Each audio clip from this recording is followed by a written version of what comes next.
friends, welcome to another video. Today's review is Master of Salt and Bones by Kari Lake. I like the detail with the mask on the cover, like masquerade ball kind of style mask. There is a masquerade party in the book at one point. Gives you sort of Phantom of the Opera vibes, for sure. Love is a curse the devil wears in disguise. When I was a little girl, I dreamed a handsome knight would come and rescue me from my wretched mother. He'd ride up on his white steed and break the curse I've been fated to carry since the day I was born.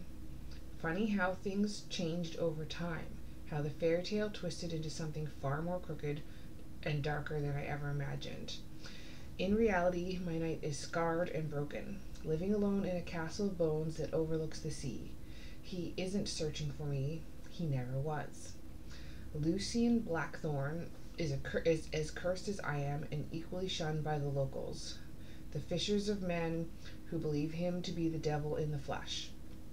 Perhaps he is, with the way his amber eyes draw me in, ignite me like an infernal blaze, and the sins he whispers in my ear are as wickedly intoxicating as the man himself. Yet his touch is heaven, and his will is my weakness. He calls us forbidden, an unsavageable tragedy with no happy end. Maybe we are. But in this story, he's the one who needs saving. So, this is one of my 12 books recommended by 12 friends. It was recommended by my friend Alana. She actually isn't an avid reader and basically told me to pick a book off of my TBR, so this one's kind of a cheat. It is what it is. So the main characters, the one who, when I read the back, the one that's talking is Isadora, or Izza, or Izzy. She likes Izza, I think. Izza. Lucien Blackthorn, obviously.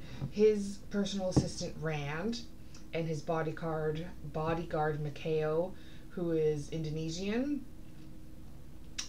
His mother, Laura, and his father, and his son, Rourke, and his wife, Amelia.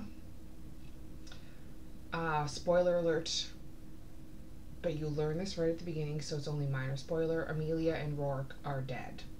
They are not existing. Non-existence.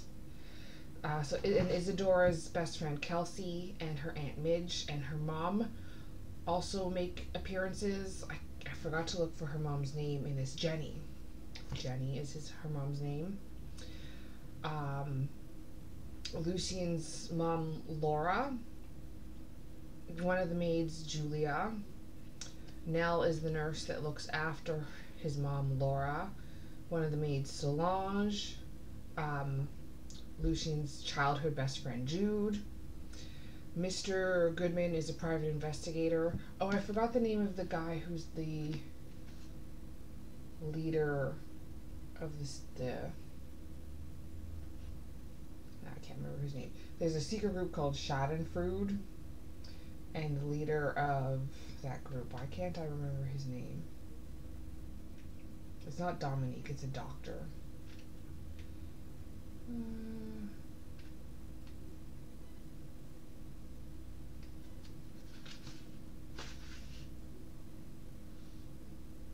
Friedrich, Dr. Friedrich.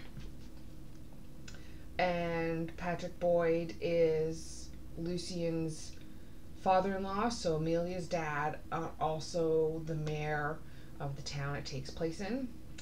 So the main plot of the book is Isadora gets hired to come look after Laura, his mom, as in sort of just like a companion, like to keep her company, to help out the nurse a little bit, but not like really doing a whole bunch of medical things, but like, read to her, play piano for her, or keep her distracted. Isadora is fresh out of high school. She's 19. Lucien is 33. So there's an age gap. And they talk about that.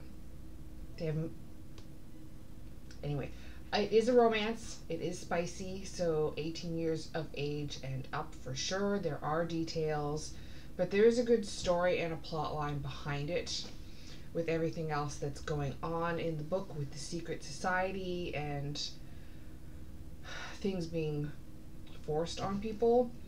Both Isadora and Lucian have tragic pasts with lots of trauma, and they're both trying to heal from it, and the book is them sort of dealing with what's going on in their lives and helping each other learn to deal with this. It's sort of like they're each other's medicine in a way. I really liked the writing style, and the main story was interesting enough on top of the romance to keep me interested. The whole book is written in first person's point of view between Isadora and Lucian. It goes back and forth. And there's Lucian's chapters go back and forth between the past and the present. So it says so right at the beginning if it's Lucian or Isadora, and if it's the past or the present, like it'll say present day. And Lucian's go back like 16 years, 15 years, 8 years, 4 years, like that. And we sort of learn a bit about his past throughout the book as it goes on. You can see their struggles and how things go. I would say there's enough relatable characters in there. It's also a little dark. Definitely without giving away too much, the secret society is on about sadism, but Lucian, it's part of his family heritage. Like, he doesn't want to be a part of it, but he can't really get out of it. I didn't really see any major plot holes. Again, I don't look for them. I like to enjoy the book. There's a few spots, if you actually tried, you could probably figure things out. I did not. I don't like digging. I really don't. Some of them I figured out like right before the book tells us what's going on. So yeah, definitely I wouldn't call them enemies to lovers or friends to lovers for sure, because it's the age gap. It's more of like a forbidden romance. And he kind of fights it at first, like he knows like she's young, is almost too young, but then he lets his emotions win. Definitely gave me some emotions. I felt sad and shock for them for when you find out some of the stuff that happened in their past.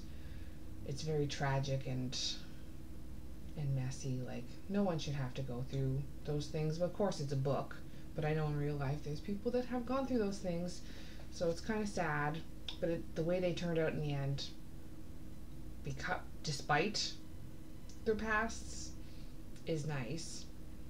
They're both sort of pariahs. There's legends about the Blackthorn family.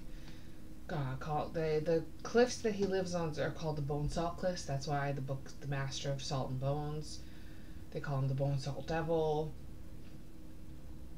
He has ugly scars running up half his face from an accident. We do find out what accident in the book in one of his flashbacks.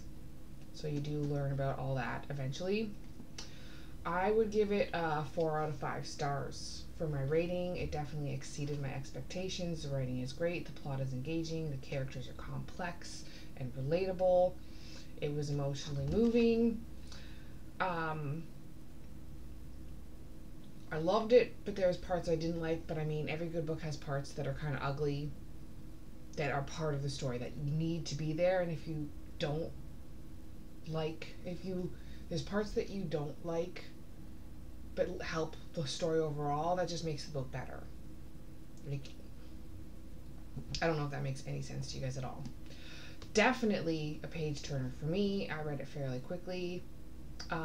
Maybe reread. I do own it, so it's a possibility. We will see. Master of Salt and Bones by Kari Lake. Anyway, I hope you guys liked my review. And yeah, check out the book. Like the video and subscribe to my channel if you want to see more reviews. And I will see you all in the next video.